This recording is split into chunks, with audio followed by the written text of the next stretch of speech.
Welcome back. This is Professor DeFrance. If you're looking on our Cougar View page, we're looking at Unit 1 lecture. So it's going to be right at the top there. And as you can see, I've broken down parts of what we talk about in that lecture into its smaller parts. So you'll find a section on hooks and a lecture on that, thesis statements as well, MLA format, essay writing in general, even definition, which I don't talk about a lot, but is a component of the essay itself. There's a section on that as well where you'll see a link to a lecture itself that I put together.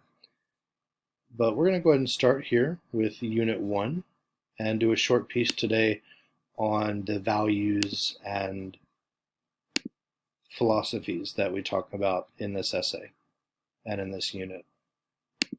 So if you see on our table of contents, we're mainly going to look right here in the middle there on section 4.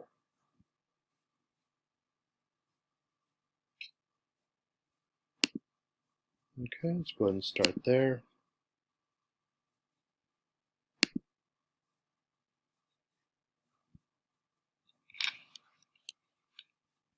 Don't know why you don't see me while I'm putting that in full screen mode there. Yeah, you don't see me. That's not quite as I envisioned it. Sorry, I usually do it with, actually, I'll go ahead and do it this way then.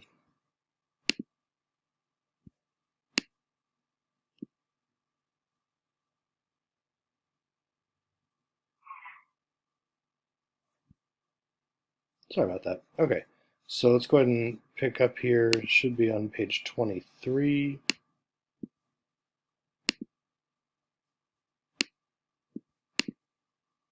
And 24 begins Aiken philosophy. Now, the one thing we're really going to talk about when it comes to this 12th century West African philosophy is when it was dealing with individual versus community responsibility. There's a lot in Aiken philosophy that personal behavior is not completely determined by, but in some sense, and in a huge sense, influenced by and conditioned by the society and community in which one is raised, right? And that, brings this question to bear, right? Then when does individual responsibility play a part? And one of the things that the kind of the main contemporary voices on this speak about is this idea of, can one's conduct be modified through instruction and basically teaching, right? Can we teach this individual to better themselves and to be more responsible? And the ultimate conclusion that they come to there is here at the bottom, right? Where there is free will, there is responsibility. So where there is free will, there is the expectation that one learns and acts morally. Altruism is, of course, a concept that most of you are familiar with. They do a kind of a diametric comparison between altruism and selfishness here. Altruism is giving, essentially, right, or the desire to help others, coming from a place that isn't motivated in self-interest. In fact, as it is defined, it is kind of the opposite of being self-interested. Now, consequentialism is a highly influential group in which you can see there are actually several distinct subcategories of consequentialism, which we're going to focus a little bit on one of them, utilitarianism, what we see here. Consequentialism, essentially the main thing you need to know there is consequence, right?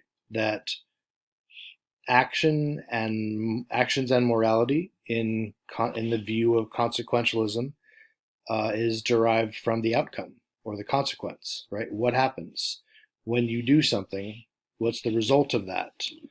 And when we have that end result and we're looking at that final situation, that's when we can judge something as being moral or not moral or right, or just in terms of right or wrong, right? Which is basically what morals and ethics are, right? Difference between right and wrong. So consequentialism is focused on the outcome. Cynicism, right, as we see here, derived from the actual group, the Greek group, cynics, who were in essence just motivated by the desire to break free from the rules and constrictions of Greek society. I had any notes here I wanted to add about, obviously, the dog. Oh, I didn't put in the dates here yet. You know, Diogenes is the founder of cynicism. His pupils were known as the dog philosophers. I kind of like that. And yeah, like I was mentioning earlier, the cynicism is essentially derived from this, you know, they don't want the rules and constrictions of society in really any sense.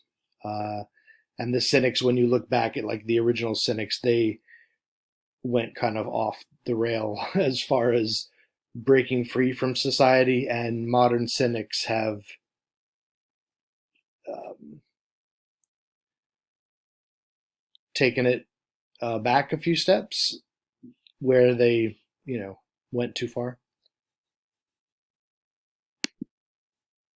Deontology is a rule-based ethical system. Essentially, deontology begins with this idea that you can start from scratch. There are essentially no rules, and until we make them. And deontologists would be like a group of individuals who would all agree to all follow the same set of rules or principles. And in a way, you could see, like it mentions here, I'm glad it mentions it because I was thinking the same thing, is that, there are a lot of roots in organized religion, and you can sort of see the parallels there, being that we're talking about rule-based theories where groups of people are united and connected in their willingness and desire to follow the same set of principles or rules. And as it mentions here, the focus is about obeying the rules, and different from consequentialism, which focuses on, well, what happened, right? What was the outcome, the result of this thing that I did or that you did? That would be consequentialist. Deontology wouldn't worry so much about the outcome as much as, did you follow the rule? Did you follow the rules according to our outlined rules of what we do in this group? And in which case that would be a moral action, regardless of the outcome. Existentialism is probably best described and connected to all these details and like adjectives we have here down at the bottom. Its connection with the themes in popular culture that we get from novels and from writing and from essays. One of some of my favorites are the work of Jean-Paul Sartre or Albert Camus, the great French existentialists. This philosophy is focused in dread, boredom, alienation, the absurd, freedom, commitment, nothingness. The idea that essentially, like, there is no ultimate purpose, or no way that we can understand our purpose in the world. Idealism, there's just kind of a note about idealism here, but idealism is essentially this very humanitarian notion that the human mind can understand anything and everything, and that potential gives us hope and gives us the ability to do so many amazing things, as human beings. Moral relativism is this idea of basically there are no absolute principles. There are no absolute or universal principles.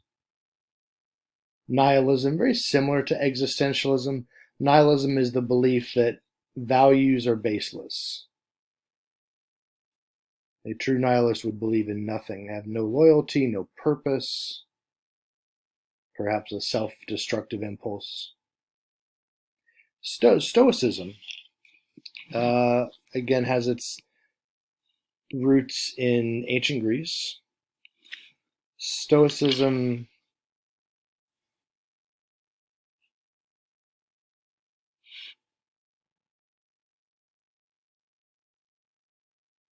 the Stoics, as it says here, looked at the world as what it is, and it is not their job to change it. The Stoics' job was more to be brave enough to survive it. That's an interesting idea, even right there. Stoicism was steeped in spiritual exercises that would make you more stoic, more wise.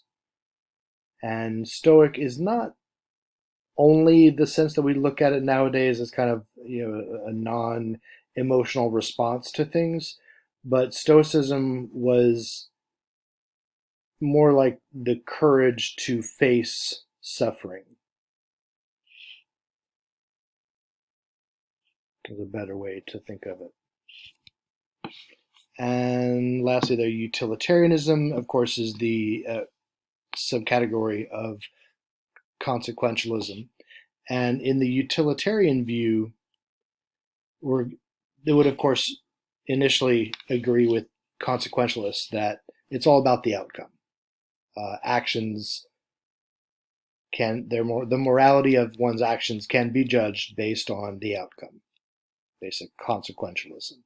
And utilitarianism will clarify that a little further and focus on the idea that the goal of one's actions and the outcome is important, but even the goal is important to a utilitarian. The goal should be to create the best outcome and the best situation for the most people or living creatures. And it's important that in a utilitarian philosophy that one tries to achieve that. Okay, so I hope you enjoyed and found this part interesting, and make sure to review this before the quiz, as many of these concepts are really what the first quiz is about. So enjoy. Thank you.